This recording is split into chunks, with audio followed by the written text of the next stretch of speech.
Hey guys, so in today's video I picked up this Mercury 30 EFI 4-stroke motor. I got this thing for a steal. I got it for 500 bucks. The guy told me he's tried to do a lot of work to it to get it running again, but he ended up buying a new motor. So we're gonna go through this, try to get it running, do some basic servicing and some diagnostics, and hopefully we can get this running. If you guys like the video, please subscribe and like the video.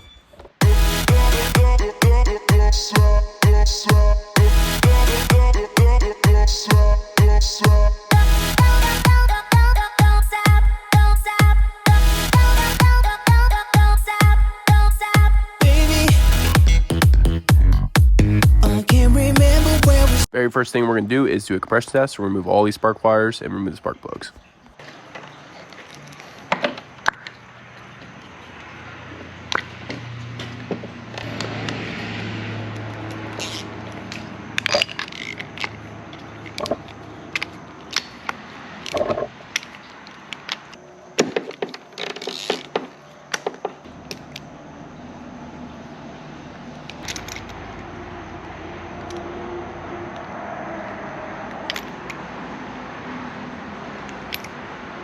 I'm going to have a link down in the description too for all you guys for the spark plugs and all the parts that I use, but here's the spark plug number if you guys need it.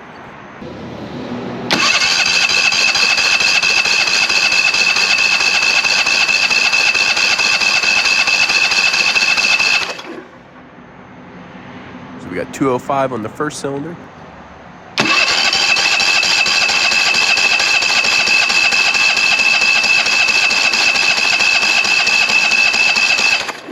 A little bit more in the second, about 210 on that one.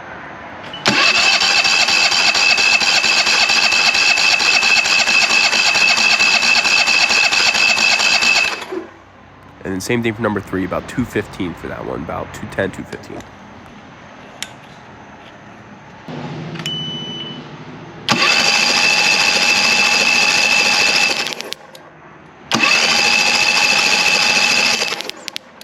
You have very solid spark on all 3 cylinders, which is a really good thing.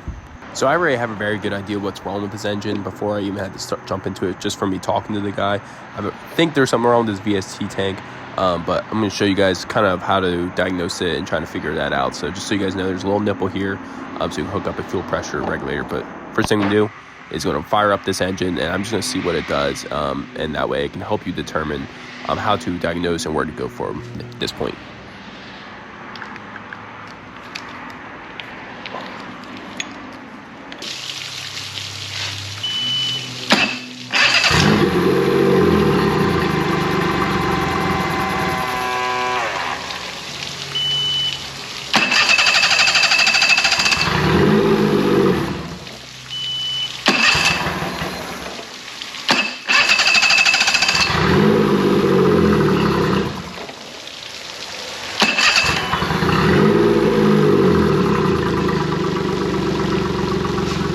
So obviously you guys can see it's sputtering and really struggling to run.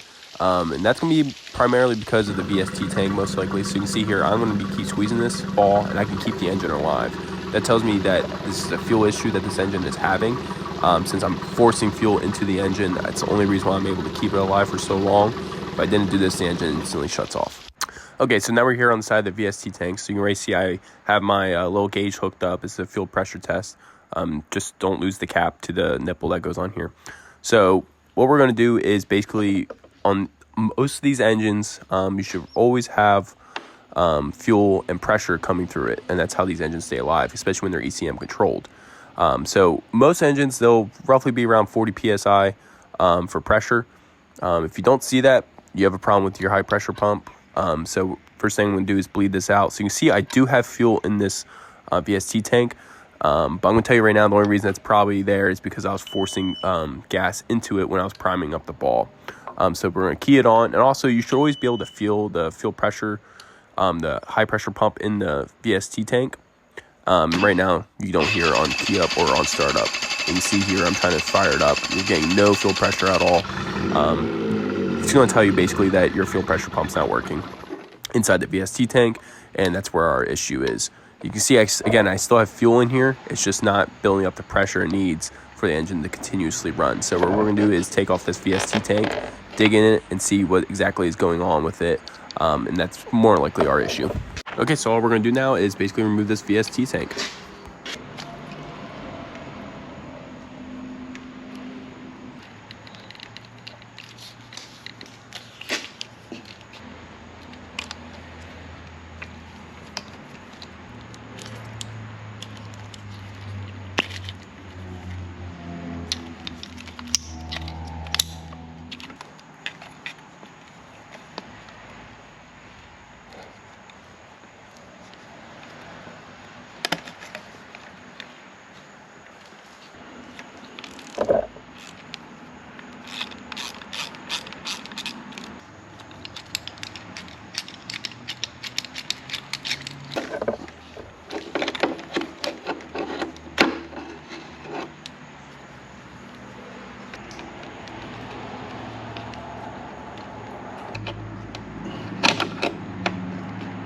There's also going to be a hose behind here that's going to be facing the other direction, so just got to make sure you take that off.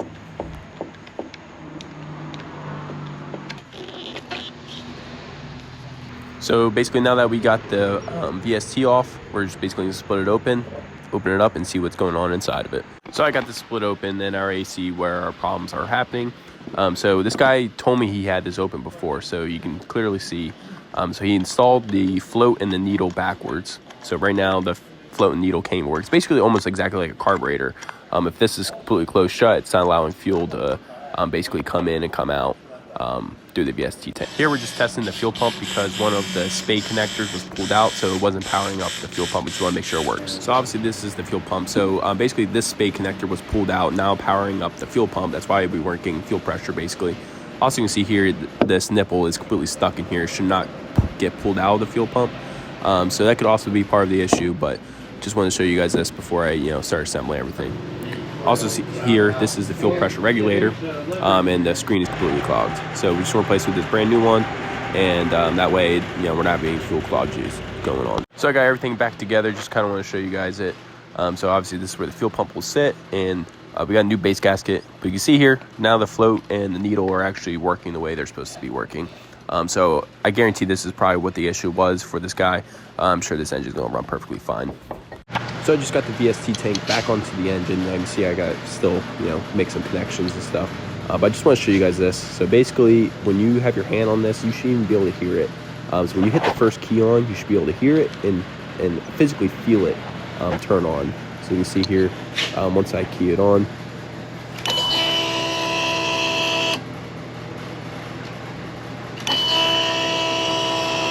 so that basically, that high-pitched whine and that vibration is the fuel pump actually activating and showing it's working. I'm going to fire up this engine and see what it does now.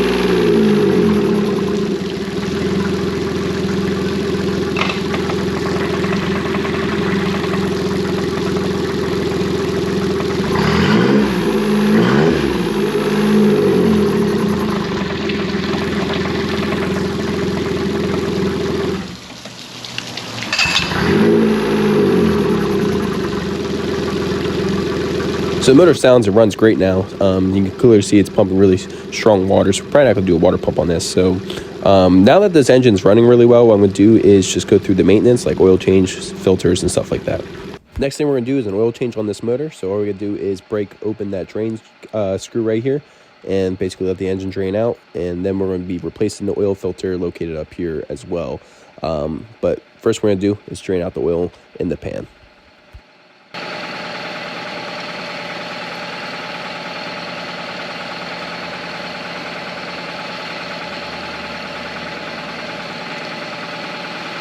Once all the oil is drained, we can put the drain screw back in.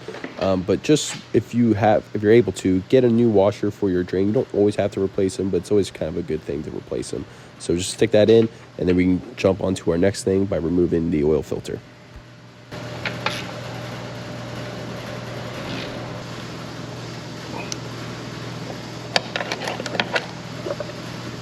So the way I like to do oil changes, I use this air sucker that I have here. It just makes everything a lot cleaner and easier to do. Basically, I'm just going to unthread the oil filter slowly, and I'm just going to suck out the oil right through this oil sucker. Just keeps everything super clean, and just makes it so you don't have to make a mess and clean up so much once you're done.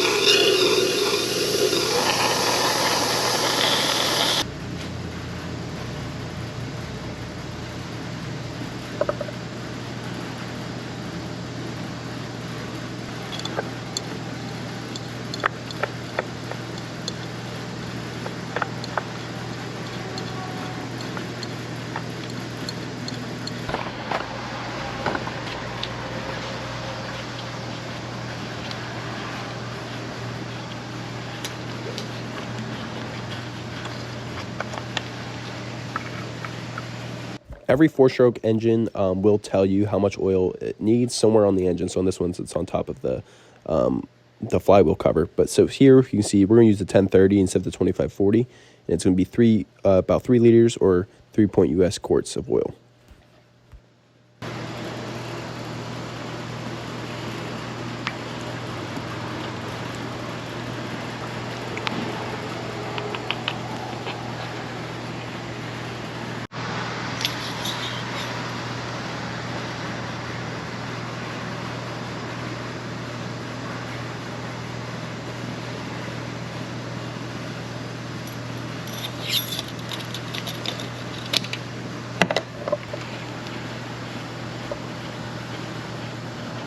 The very next thing we're going to do is replace the fuel filters on the engine. Again, all the part numbers will be down in the description down below, but just so you guys know, Mercury's been doing this lately. Instead of just replacing the inner fuel filter inside, they basically want you to just replace the whole assembly. So the new assemblies come with the fuel filter inside, and they basically just want you to replace the whole assembly instead of basically reusing it and just changing out the inner fuel filter. So we're just going to replace this whole assembly.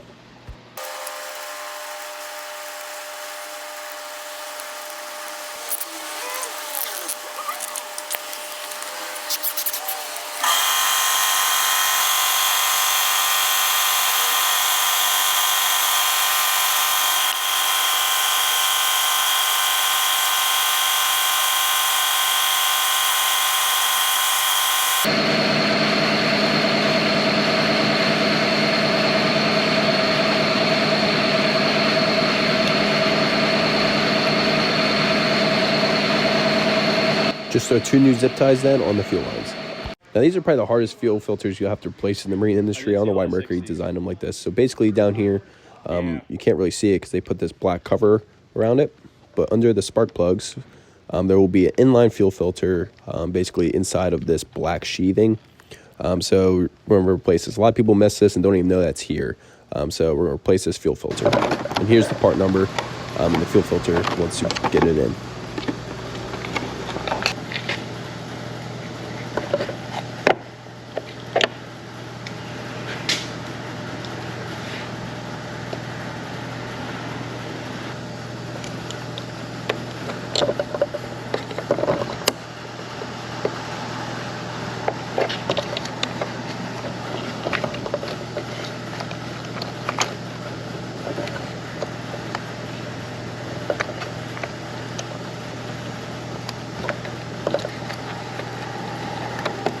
This is how the fuel filter will sit then. Just make sure you put that sheathing over because it is a fire hazard.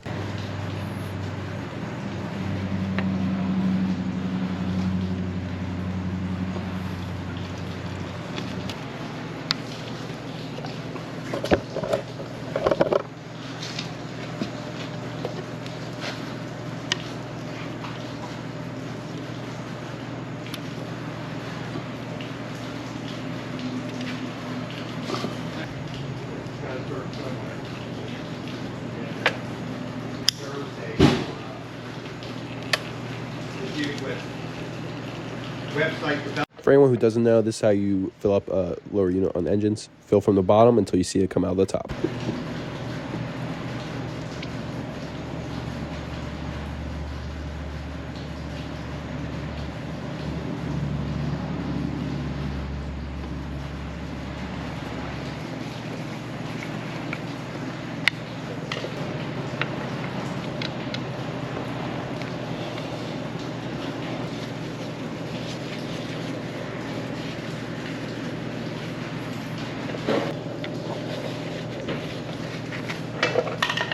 So now that we finished all the basic maintenance, what I'm going to do is basically hook it up to the computer, see what the hours are and stuff like that, and run up the engine and see what it does. I got the computer all hooked up, and just so you guys can see, the hours on this motor are 110 hours, or 118 hours, sorry, and 58 minutes. And you can actually see all the RPMs that he was running at and stuff like that, and how many hours he was at. So I'm actually surprised he's even got 2 minutes over 6,000 plus, because that's a rev limiter. This engine should never run at 6,000 RPMs. And then also you can see over here, it tells you the break-in time left, RPM limits and stuff like that.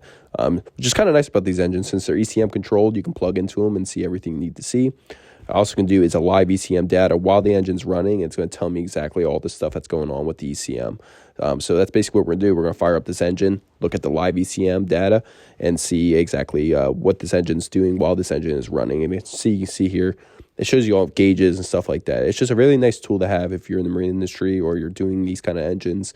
It's a really good tool to have at diagnosing and just making sure everything is running correctly, because you can't always diagnose them by ear completely.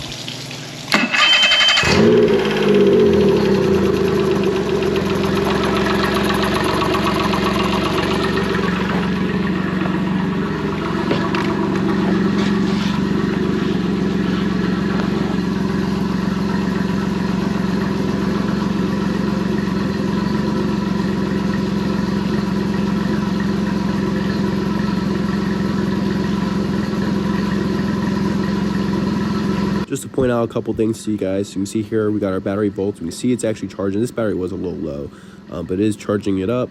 We can see air temp. We can see the RPM, so the ACM's controlling it by itself. That's why it's jumping around so much, because the ECM's trying to control it, just to find out exactly where it wants to idle. So the motor's running great. It's pumping really strong water, so I'm not going to do a water pump on it like I normally do. And basically all I'm going to do right now is just make sure the engine shifts into all the gears. So you can see here we're shifting to forward, and it shifts back to neutral really nicely, and then we shift in the reverse. Reverse shifts, it shifts really nicely as well.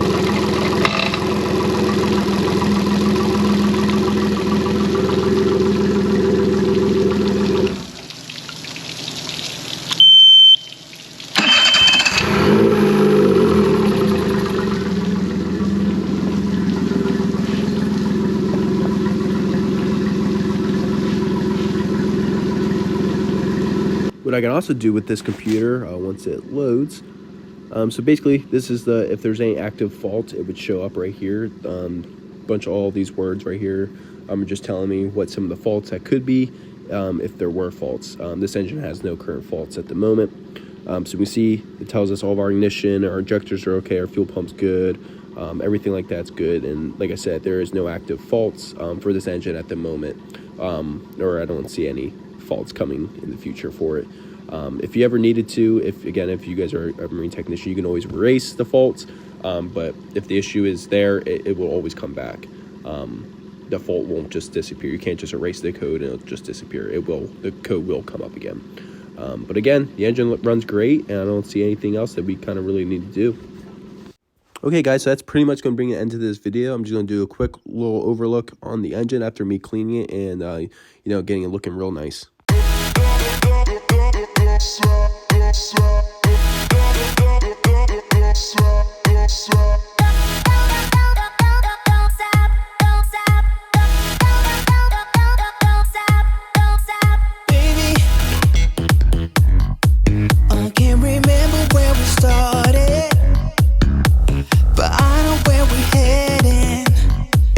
If you guys enjoyed the video, please smash that like button and subscribe. I got a whole bunch of engines. I got footage on all these engines I've got done and rerunning. So if you guys enjoy the videos, please like and subscribe. It really helps me, and I'll continue making videos for you guys in the future.